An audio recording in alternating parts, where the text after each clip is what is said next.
शंख चक्रधारी दिनांचा कैवारी वसतो भक्तांच्या अंतरी, वसतो भक्तांच्या अंतरी। सद्भक्तांचं पालन करावं, दुष्टांचा सेवक करावा, यासाठी स्वर्गापेक्षा प्रत्यक्ष नंदनवनात वावरतो तो म्हणजे वैकुंठ धाम।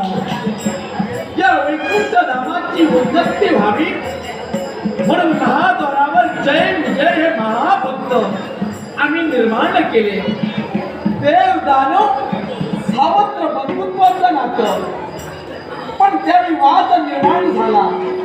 स्वर्गात कोणी राहावं, पाताळात कोणी राहावं, हा वाद निर्माण होता क्षणी या वैकुंठीच्या परब्रह्मानं मार्गकथन केला आणि विश्वाचा विश्वतुळा भला मोठा या लक्ष्मी वारानं निर्माण करून विश्वाचा विश्वतुळा म्हणजे विश्वाचा पारणा होता। त्या विश्वाच्या एका पारण्यामध्ये 33 कोटी देव बसविले आणि दुसऱ्या पारण्यामध्ये 60 कोटी नाग बसविले। त्यावेळी देव देवतांना सूचित करण्यात आलं, ज्यांचं पारण वर जाईल ते स्वर्गाच्या उच्च ठिकाणी राहतील, ज्यांचं पारण खाली जाईल ते पाताळात राहतील। देव दानवानी मान मान्यता दिली, विश्वाचा विश्वतुळा अधांतर निर्माण केला आणि एका दालनामध्ये 33 कोटी देव देवता बसलेल्या, दुसऱ्या दालनामध्ये 60 कोटी दानव विराजित झाले। अहंकारानं मंडित होऊन दानवांचा भार अधिक झाला आणि पाताळाच्या दिशेने गेला।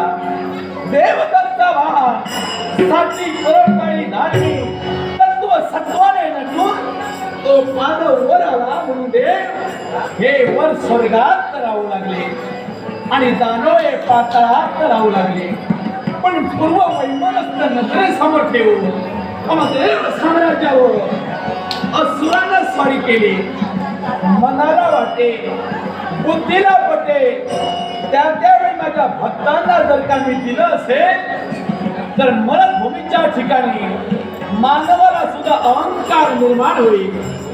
प्रत्येक मानव स्वतःची मंदिरं उभा करतील आणि वैकुंठनाथाला नोकर म्हणून बाहेर उभा करते।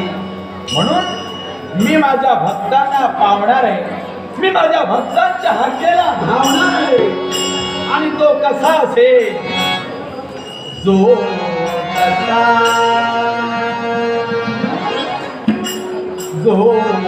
जसा मला भज